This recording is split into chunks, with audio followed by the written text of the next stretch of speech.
하나님께서 창조 이래에 하나님의 피조물, 특별히 우리 인간들에게 줄곧 요구하시는 것이 있습니다. 여러분 어떤 거일 것 같으세요? 하나님께서 우리에게 요구하시는 것, 창세 이래로, 창조 이래로 계속해서 우리에게 요구하고 계시는 것, 그것은 바로 믿음 그리고 순종입니다. 하나님께서는요, 창조 이래에 우리 하나님의 피조물 된 사람들에게 계속해서 이 순종과 믿음을 요구하고 계세요. 그런데 너무나도 애석하게도 이것이 이 하나님의 요구가 실현되지 못했습니다. 첫사람이었던 아담과 하와가 먼저 실패했죠. 순종에 실패했고 믿음에 실패했습니다. 그리고 가인이 실패했고요. 노아 시대의 사람들이 이 일에 실패하고 말았습니다. 하나님께서는 믿음을 보길 원하셨고 그 믿음을 기반으로 한 순종을 보길 원하셨는데 이 노아 시대의 사람들이 철저하게 실패하고 말았던 겁니다. 그래서 노아 시대 사람들을 이렇게 한번 정의 내려볼 수 있습니다. 모두가 병들었는데 아무도 아프지 않았던 시대. 다 아팠고 다 병들었는데 그 누구도 아프지 않았던 시대. 그게 바로 노아 시대 사람들의 모습이었을 것입니다. 한번 우리 창세기 6장 5절과 6절의 말씀을 같이 한번 읽어볼까요? 창세기 6장 5절 6절 시작. 여호와께서 사람의 악이 세상에 가득한 것과 그 마음에 품는 생각이 항상 악하기만 한 것을 보셨습니다. 여호와께서 땅에 사람을 만든 것을 후회하시며 마음으로 아파하셨습니다. 이게 노아 시대의 모습이었어요. 하나님이 얼마나 마음이 안타까우셨으면 사람 만든 것을 후회하시며 마음으로 아파하셨다는 거예요. 하나님은 믿음을 통해서 순종을 통해서 그들의 그러한 모습들을 통해서 기뻐하기를 원하셨는데 하나님의 마음이 아프셨다라고 하는 겁니다. 그런데 이 노아 시대의 사람들의 모습과는 전혀 다르게 바로 이 노아라고 하는 인물은 완전히 다른 행보를 보입니다. 우리 창세기 6장 9절 말씀 마찬가지로 한번 같이 읽겠습니다. 시작. 노아의 이야기는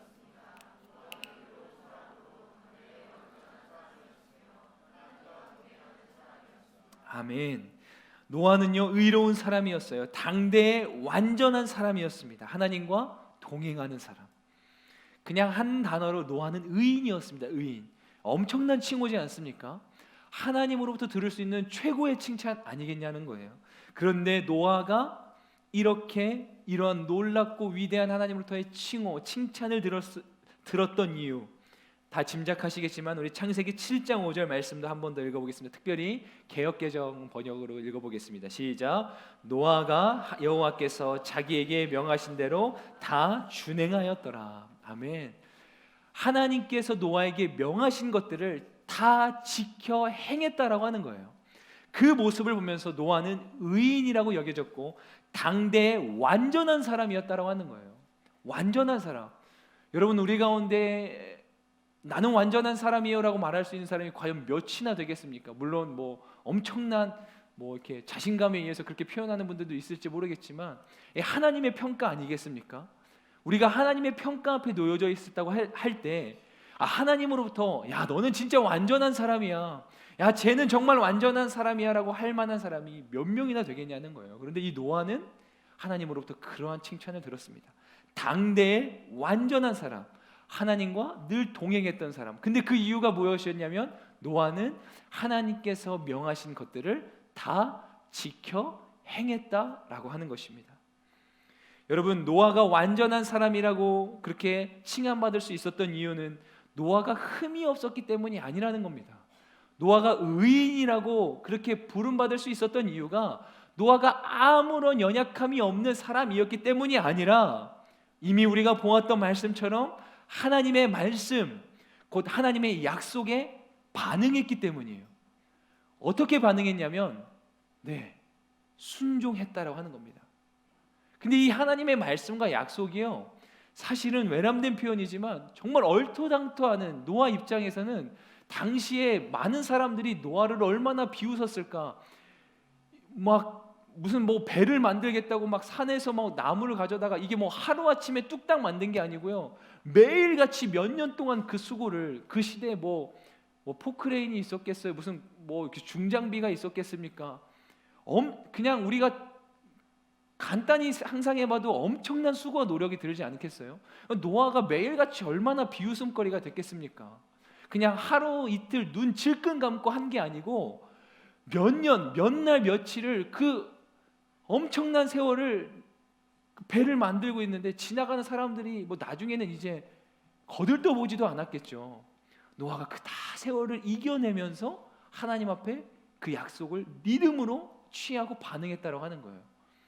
여러분, 제가 줄곧 여러분께 지난주도 그랬고 그런 말씀을 몇 번 여차 드리는 것 같은데, 하나님의 말씀을 막 이렇게 상상하면서 한번 내가 그 상황에 들어가 보는 거예요. 그럼 이게 막 말씀이 더 입체적으로 다가올 거예요. 여러분이 노아가 됐다고 생각을 해보세요.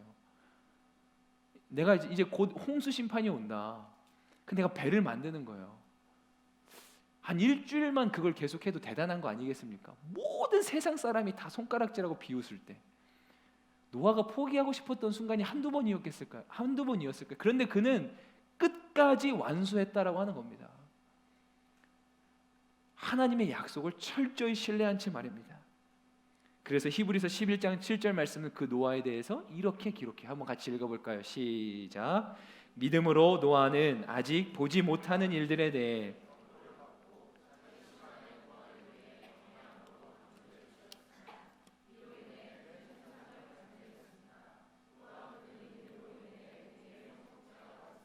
아멘.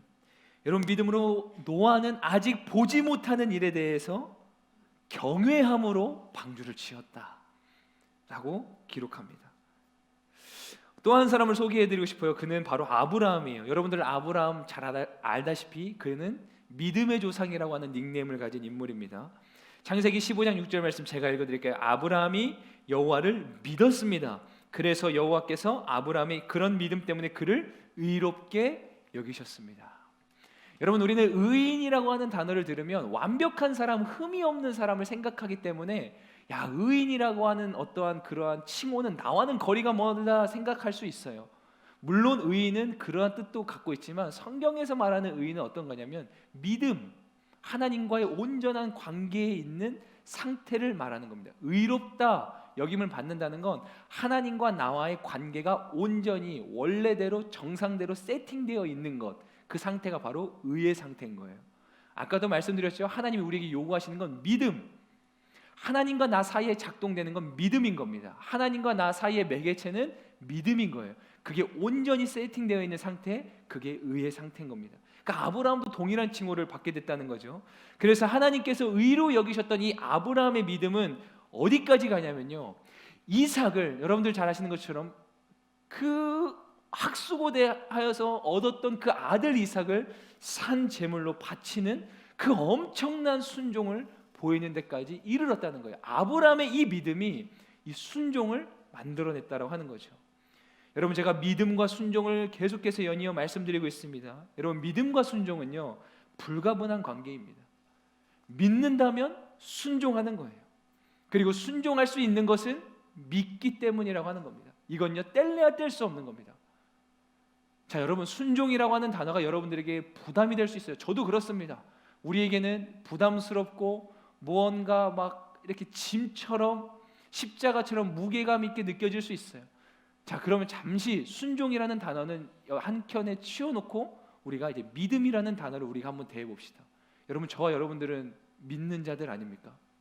하나님의 살아계심을 믿는 자고 예수 그리스도께서 우리들의 죄를 위하여 십자가에서 그 구원의 사역을 이루셨다는 것, 그분이 그리고 부활하셨고 그 다음에 승천하시고 이 땅 가운데 마지막에 다시 오셔서 모든 세상에 그 끝날의 종지부를 찍으실 그 예수 그리스도의 사역을 우리는 믿는 자 아닙니까? 할렐루야. 자, 이제 그러면 한켠에 숨겨뒀던 순종이라는 단어를 다시 꺼내오는 거예요. 우리가 믿는 자라면 이 순종이라는 단어는 뒤에 숨겨둘 수 있는 존재가 애초에 아니라고 한다는 겁니다. 여러분, 우리는요 보통 믿을 상황이 되어야 믿는 경향이 종종 덜어 있습니다. 우리에게. 그러니까 믿는다고는 하지만 막상 현실에 딱 들어가 보면 믿지 못할 때가 진짜 많은 거예요. 이거를 또 다르게 표현하면 믿을만 할 때만 믿는 거예요. 그러니까 순종도 마찬가지죠. 순종할 만한 상황만 내가 취사 선택을 해서 편향적인 순종을 할 때가 참 많다라고 하는 거예요. 그러니까 순종할 만하면 순종하고, 그게 아니면 우리는 온갖 뭔가 이렇게 그럴싸한 미사여구들을 붙여가면서 저는 부족해서요, 저는 아직 준비가 안 돼서요, 저는 아직 뭐 이렇게 준비가 되지 않아서 못할 것 같은데요.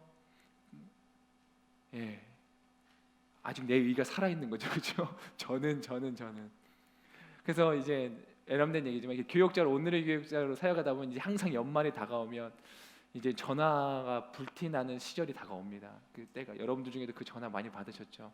할렐루야, 아무개 형제님, 아무개 자매님 잘 지내시죠? 이제 온갖 따뜻한 말과 위로와 격려를 다 한 다음에, 그럼 이제 짐작하시는 분들은 슬금슬금 웃기 시작하세요.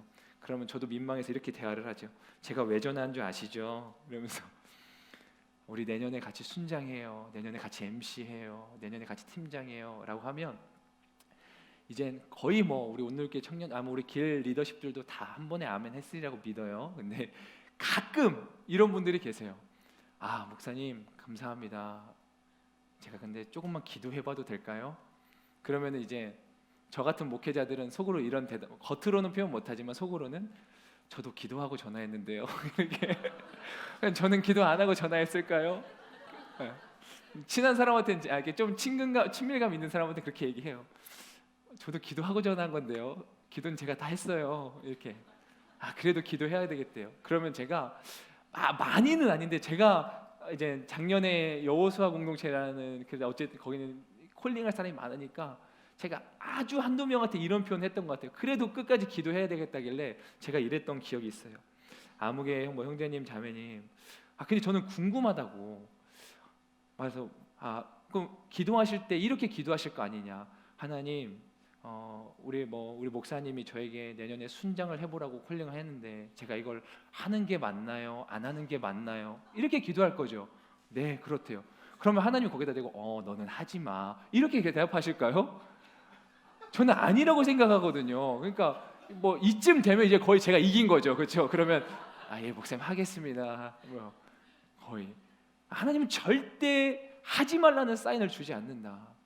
그렇다고 뭐 아무개 형제 자매님이 하나님 저 하고 싶지 않아요라고 기도하시진 않을 거잖아요. 뭐 이렇게 하면은 거의 뭐 제가 이긴 건, 이거 약간 영업 비밀 들킨 것처럼 지금 약간 근데 진심이에요. 이게 무슨 뭐 꼼수와 뭐 방법이 아니고 진짜 실제로 그렇지 않겠습니까? 근데 우리는 순종할 때, 믿을만 할 때 많은 것들을 우리는 내가 상황에 의해서 취사 선택한다는 거예요. 제가 이런 얘기를 몇 번 했던 것 같은데, 여러분 내 주머니에 지금 돈이 1,000만 원이 있어요, 현금이. 근데 지나가는 내 친구가 내가 너무 배가 고파, 며칠 동안 굶어가지고 배가 고파. 생판 모르는 남이더라도 너무 막 행색이 초췌해 보이는 사람이 와서 제가 며칠 동안 굶었는데 저 김밥 한 줄만 사주시면 안 되겠습니까? 내 주머니 1,000만 원이 있어요. 그 김밥 한 줄 못 사주겠습니까? 그거 못 사주면 진짜 애매하죠, 그렇죠? 뭐 그리스도인이기 전에 약간 사람임을 의심해봐야 되겠죠, 그렇죠? 인도적 차원에서 사람이라면 그건 할 수 있는 거잖아요. 근데 우리는 이걸 가지고 저 사람이 진짜 사랑스러워, 사랑이 넘치는 사람이구나, 저 사람 진짜 자비로운 사람이야라고 말하지 않아요. 저건 상식인 거죠. 그걸 못하는 사람을 향해서 우리는 손가락질하죠. 근데 바꿔봅시다, 상황을. 내 주머니에 1,000원밖에 없어요. 이 1,000원도 내가 진짜, 나도 며칠 동안 굶어가지고 나도 이따가 저녁에 김밥 사 먹으려고 아껴놓은 돈이에요. 근데 누가 지나가다가, 심지어 내가 정말 친한 사람이에요. 근데 그 사람이 나에게 와서 나 김밥 한 줄만 사주면 안 되니? 라고 했을 때 그 1,000원을 꺼내줄 수 있는 사람은 몇 안 되겠죠. 근데 누군가는 꺼내줄 거예요. 그럼 우리는 그 사람을 향해서 칭찬하며 칭송할 거예요. 저 사람은 대단한 사람이다.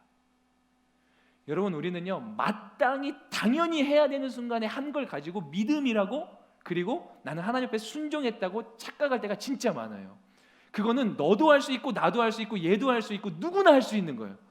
그거는 누구나 할 수 있는 것, 당연히 그렇게 해야 되는 것들. 근데 우리는 그걸 가지고 하나님 앞에서 마치 내가 특별한 어떠한 책임을 감당한 것처럼 생색내는 말은 안 하지만 그러한 태도로 하나님 앞에 서 있을 때가 참 많다라는 거예요.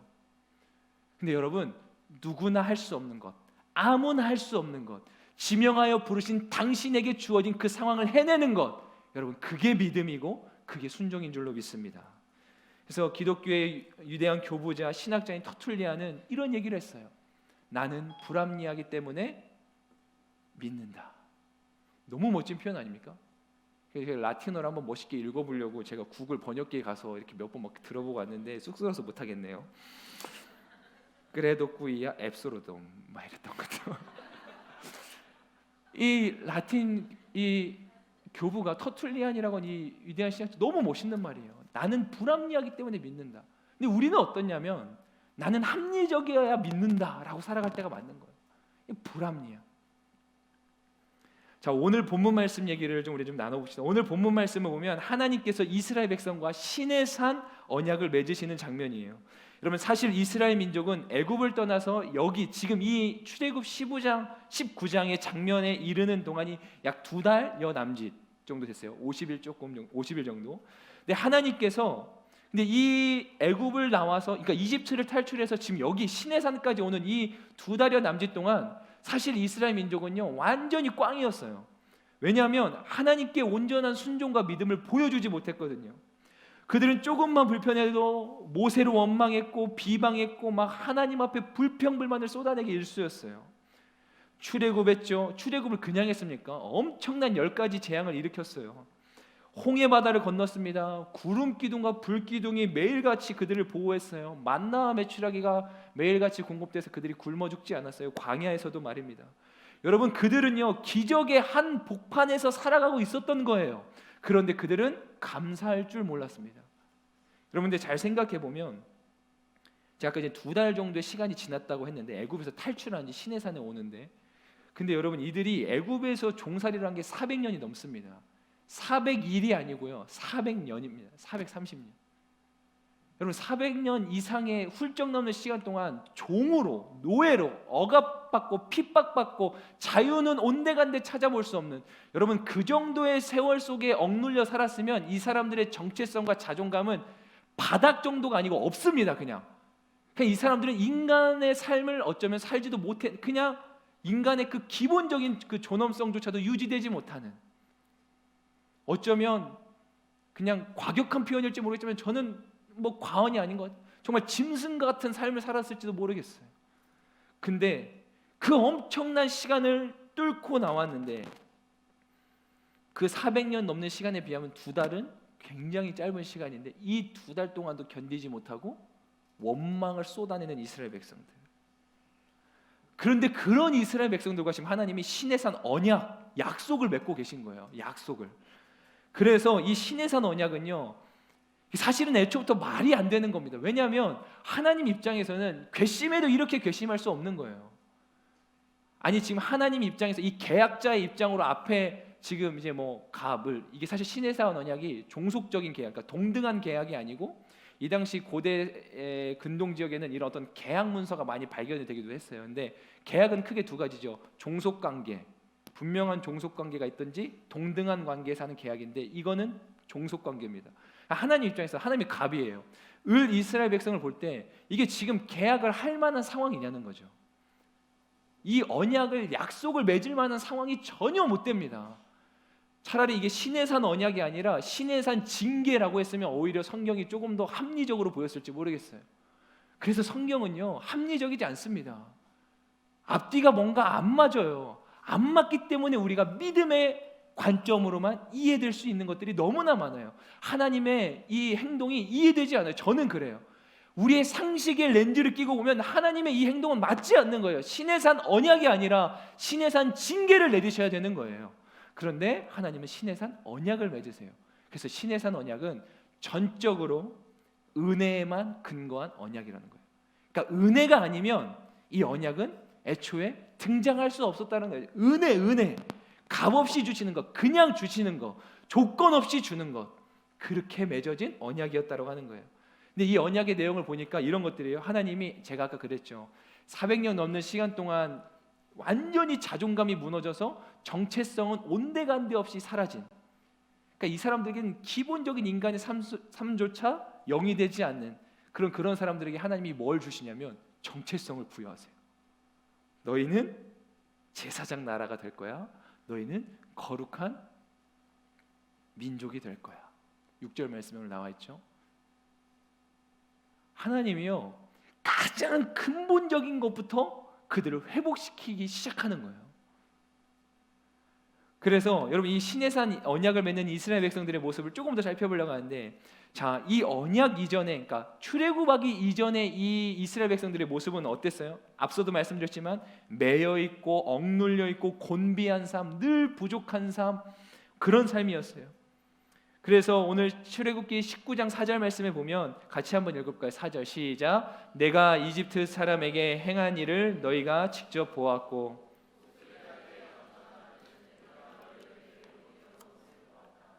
자, 하나님이 완전한 전적인 은혜로 그 엄청난 억압 속에 있던 이스라엘 백성들을 독수리가 날개에 얹어 오듯, 이스라엘 백성이 한 건 아무것도 없다는 거예요. 독수리 날개는 어떤 하나님의 크심, 강하심을 상징하는 거예요. 이스라엘 백성 아무것도 한 거 없는데 그냥 하나님의 그 크고 강한 힘에 의해서 이들을 꺼내 오셨다. 구원은 어디에서부터 어디까지 가는 것, 꺼내 오는 것, 건짐 받는 것을 말하죠.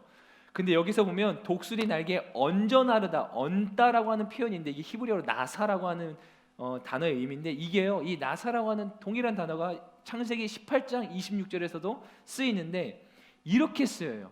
그 동일한 단어를 창세기 18장 26절에서는 이렇게 쓰입니다. 한번 읽어볼까요? 시작. 여호와께서 말씀하셨습니다. 내가 소돔 성에서 의인 50명을 찾으면 그들을 위해 그 온 땅을 용서할 것이다. 독수리 날개에 얹어 나르다라고 하는 이 단어가 18장 26절에서는 용서할 것이다 라고 하는 표현으로 쓰이는 거예요. 그러니까 하나님은요, 이스라엘 백성들을 크고 강한 손으로 구원하실 뿐만 아니라 그들의 모든 연약함을 이미 아시고 그럼에도 불구하고 그들을 기꺼이 용서하시기로 작정하신 은혜였다라고 하는 겁니다. 할렐루야.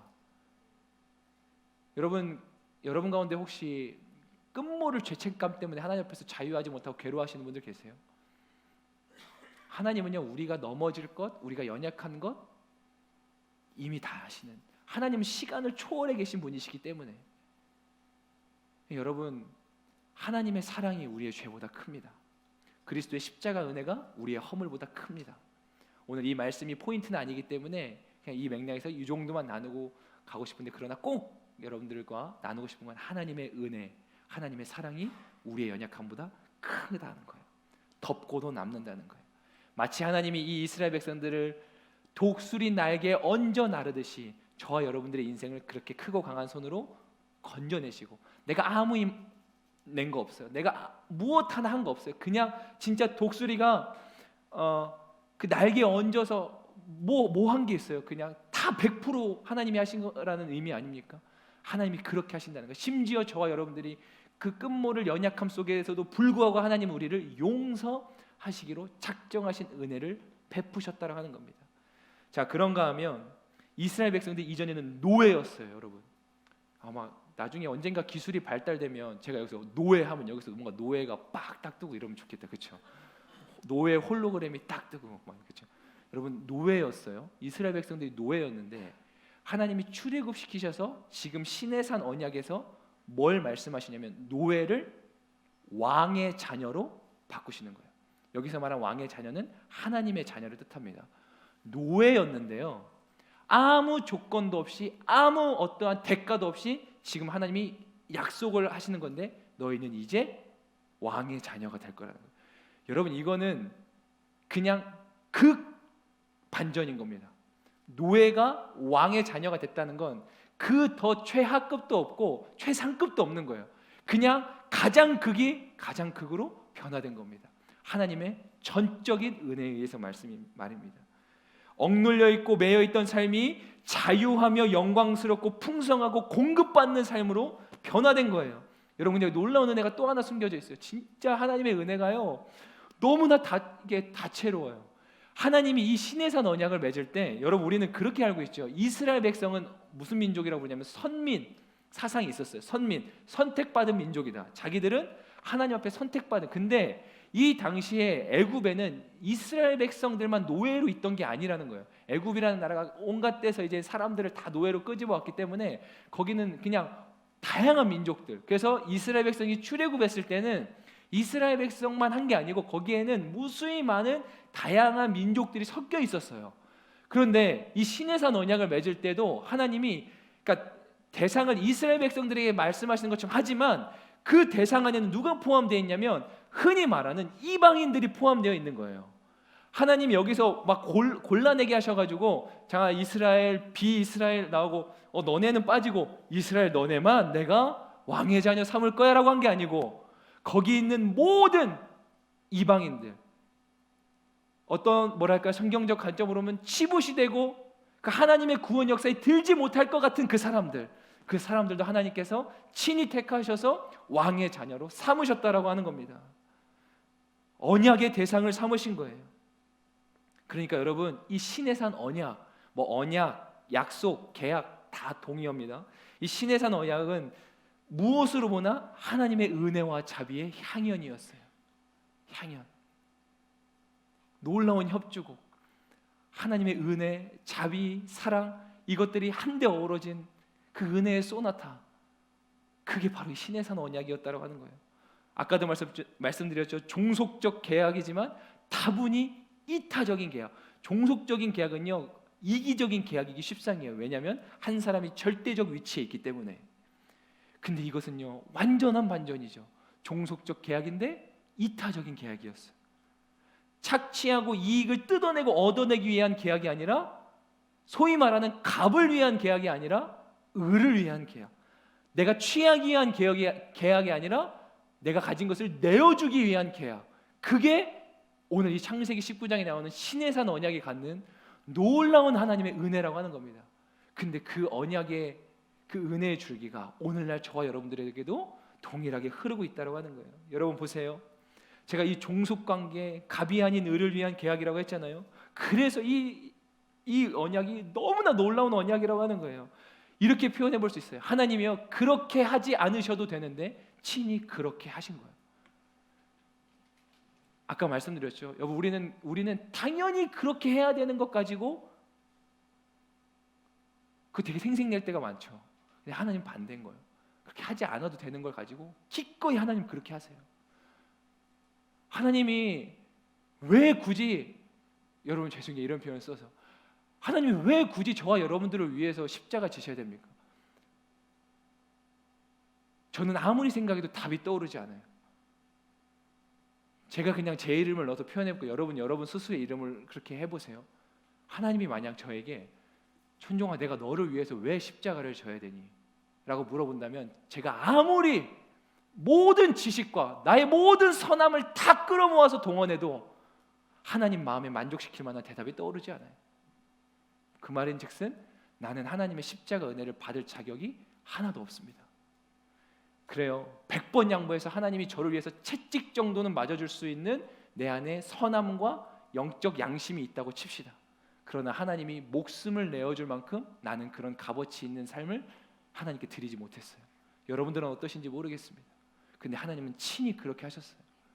그렇게 할 이유가 하나도 없는데 독생자 예수님을 날 위해 이 땅에 보내실 뿐만 아니라 내가 날마다 죄책감 가운데 넘어지고 자유하지 못하고, 아까도 말씀드렸다시피 하나님의 사랑이 나보다 더 큰 건데 나는 항상 내 의를 더 크게 여기면서 하나님의 사랑을 너무나 축소시켜서 살았던 그 연약함에도 불구하고 하나님은 나를 향해서 뭐라고 말씀하시냐면, 아들아 왜 자유하지 못하니?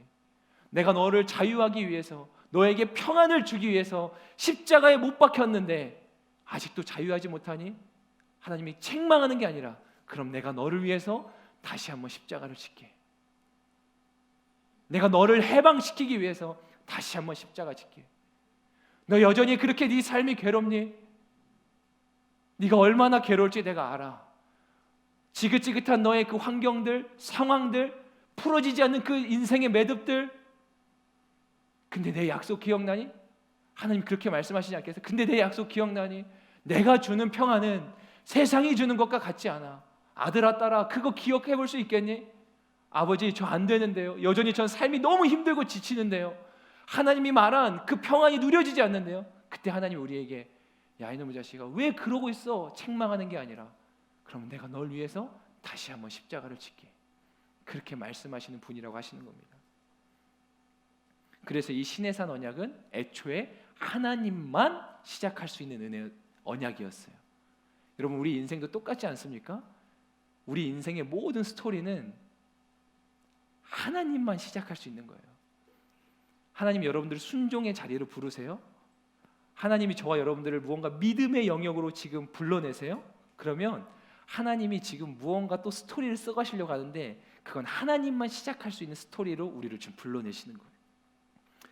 그래서 여러분, 이렇게 표현해 볼 수 있어요. 순종할 수 있는 기회가 주어진 것은 은혜이고 축복입니다. 한번 따라해 보시겠어요? 순종할 수 있는 기회가 주어진 것은 은혜입니다. 축복입니다. 여러분, 순종에 대한 패러다임을 먼저 바꾸시길 바래요. 순종의 요구는 연단하고 시험하기 위한 게 아니고요, 여러분들 괴롭게 하고 게 아니고, 저와 여러분들 막 힘들게 하려고 하는, 들들 볶으려고 하는 게 아니고, 순종의 요구, 하나님께서 우리에게 순종을 요구하시는 건 우리에게 주어진 또 다른 기회라고 한다는 거예요. 또 다른 은혜라고 한다는 거예요. 이 순종에 대한 패러다임을 바꿔야 돼요.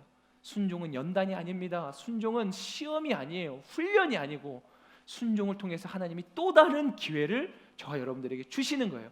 출애굽에서 실패했고 여기까지 오는 내내에도 실패투성이로 왔지만 지금 이 시내산에서 너에게 약속을 줌으로 말미암아, 순종을 요구함으로 말미암아 너희가 그 순종을 할 때에 너희는 제사장 나라가 되고 거룩한 민족이 될 거야. 새로운 기회를 부여해 주시는 거예요. 할렐루야.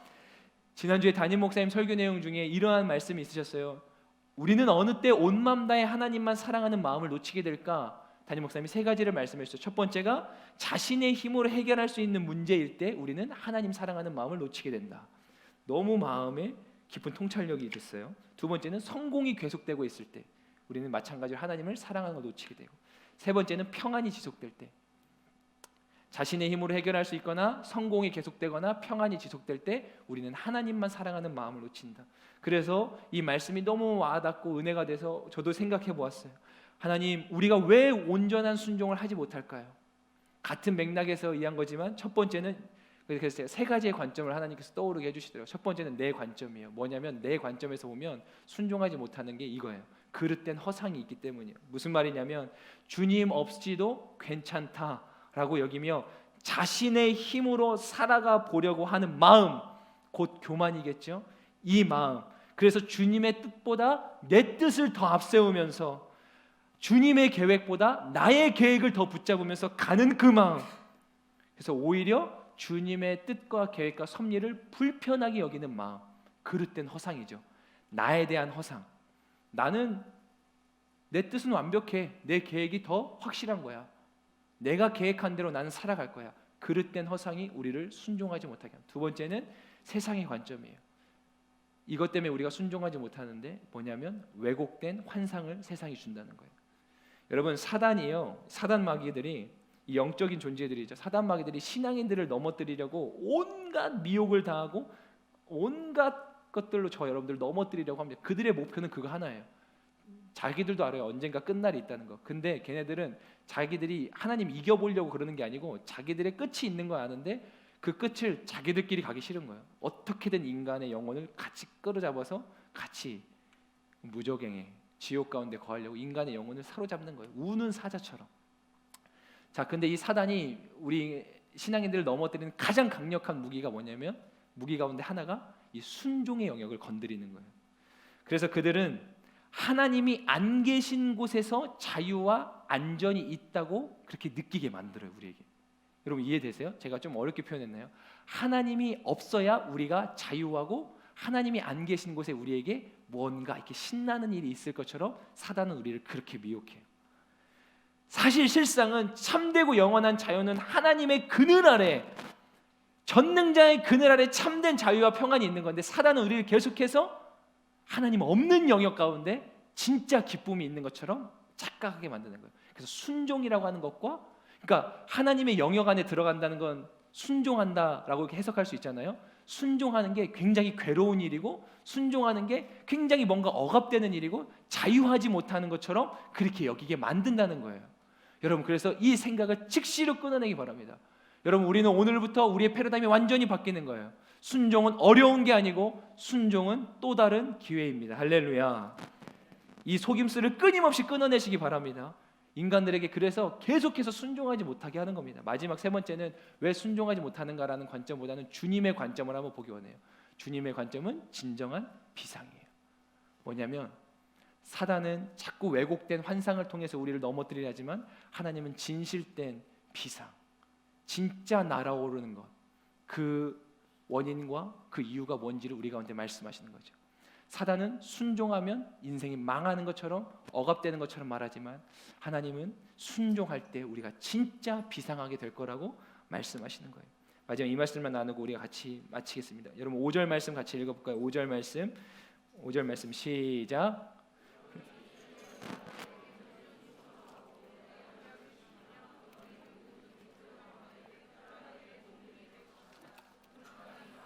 자, 말씀 잠깐만 띄워놔주세요. 아멘. 여기 보면 너희가 내게 온전히 순종하고 내 언약을 지키면, 근데 이게 개역개정에 보면 너희가 내 말을 잘 듣고 내 언약을 지키면 이렇게 표현되어 있어요. 근데 여기서 순종이라고 하는 단어, 지키면이라고 하는 이 두 단어만 살펴보고 마칠 건데 오래 걸리지 않습니다. 순종이라고 하는 단어는 샤마라고 하는 단어가 쓰였어요. 근데 이 개역개정엔 아까도 말씀드렸듯이 내 말을 잘 듣고라고 하는 표현으로 번역되는데 이 순종이라고 하는 이 샤마라고 하는 단어는 주목하다, 뭐 순종한다, 굴복한다 이런 의미를 함께 더불어 사용되는 단어예요. 이 단어가 어디에 쓰였냐면 창세기 22장 18절 말씀인데 제가 읽어볼게요. 또 내 씨로 말미암아 천하 만민이 복을 받으리니 이는 내가 나의 말을 준행하였음이니라. 글자 하나 빠졌네요. 준행하였음이니라 하셨다 아니라. 이게 하나님께서 이제 아브라함에게 복 주실 때 주셨던 말씀인데 여기에 보면 준행하였음이니라라고 하는 표현이 단어가 여기에 나온 내 말을 듣고 그 샤마라고 하는 단어예요. 근데 하나님이 이 샤마라고 하는 단어를 언제 끄집어내서 사용하고 계시냐면 내가 너에게 복을 준다. 천한 만민이 너로 인해서 복을 받을 건데 그 복을 받는 이유가 뭐냐면 샤마, 네가 내 말을 잘 듣고 준행하였기 때문이라는 거예요. 그래서 이렇게 정리해 볼 수 있어요. 여러분, 첫 번째 순종은 축복이라고 하는 거예요. 두 번째 지키면, 지키면이라는 단어가 비슷한 말이에요. 샤마르. 이건 뭐냐면 본래 의미는 울타리를 친다, 보호한다 이런 의미예요. 뭐 같은 일맥상통하죠. 지킨다, 울타리를 친다, 보호한다. 근데 이 샤마르라고 하는 단어가 창세기 2장에 쓰였어요. 15절에 제가 읽겠습니다. 여호와 하나님께서 그 사람을 데려다가, 여기서 그 사람은 아담을 말해요. 그 사람을 데려다가 에덴 동산에 두셔서 동산을 일구고 지키게 하셨습니다. 여기서 지키게 하셨습니다가 뭐냐면 샤마르, 하나님께서 시내산 언약을 맺을 때 너희가 내 말을 지키면 할 때 그 단어인 거예요. 근데 이 샤마르가 어디에 쓰였냐면 하나님께서 아담에게 지금 뭘 명령하시냐면 동산, 에덴 동산 가운데 두고서 너 지금 이 에덴 동산을 일구고 여기를 지켜라고 할 때 쓰셨던 단어예요. 하나님이 사명을 부여하실 때 쓰셨던 단어가 지킨다라고 하는 단어인 거예요. 샤마르.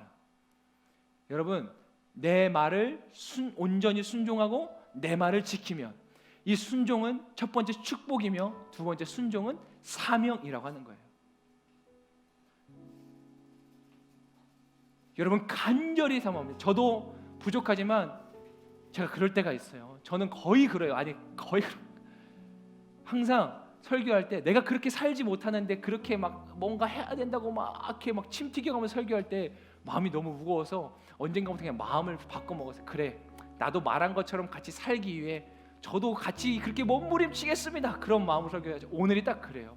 여러분, 저도요, 순종이라는 말 들으면 내가 합리적이지 않다고 생각하는 것들을 막 요구가 나에게 들어오기 시작하면 내 믿음이 막, 죄송해요, 제가 목사라고 막 거들먹거리는 표현은 절대 아닌데 제가 목사인데도 불구하고 내가 진짜 믿는 사람인가 싶을 때가 가끔 있거든요. 제가 이렇게 정신 차리고 보면. 그러니까 순종이라는 게 자꾸 사단의 속임수 때문에 막 부담스럽고 어렵고 힘들고 아무나 할 수 없는 것처럼 그렇게 여기게 만든다는 거예요. 그런데 하나님의 약속을 보세요.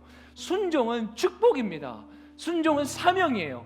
하나님께서 축복하실 때 말씀하셨던 게 순종이고 하나님께서 비전의 사람에게 사명을 주실 때 말씀하셨던 게 축복이라는 거예요. 하나님의 새로운 스토리는 거기로부터, 그 링크로부터 시작된다는 겁니다. 여러분, 근데 이 순종을요, 내 힘, 내 의로 하는 게 아닙니다. 하나님께서 그렇게 하게 하실 겁니다. 내가 예수님 안에 온전히 거할 때 온전한 순종을 하신 분은 예수님 사실 한 분이시죠. 내가 예수님 안에 온전히 거할 때 예수님께서 우리에게 그 순종을 감당하게 하실 거예요. 마지막으로 이 문장만 한번 따라해 주시고 우리 같이 찬양하고 기도하면 좋겠어요. 저는 너무 멋진 표현이어가지고 제가 너무 힘들 때마다 항상 되뇌이는 표현이에요. 같이 한번 큰 소리로 읽어보실래요? 시작. 순종의 끝점에서 나를 위해 예비하신 축복을 경험하라. 여러분, 노아의 그 엄청난 순종의 끝점에는 방주에 올라타서 구원받는다라고 하는 놀라운 축복이 기다리고 있었습니다. 여러분, 한 번만 더 띄워놔 주실래요? 순종의 끝점에서, 아직 아닐 수 있어요. 순종의 끝점에서 여러분들을 위해서 예비해 주신 그 놀라운 축복을 경험하시기를 주님의 이름으로 간절히 축원합니다. 우리 함께 찬양하시겠습니다.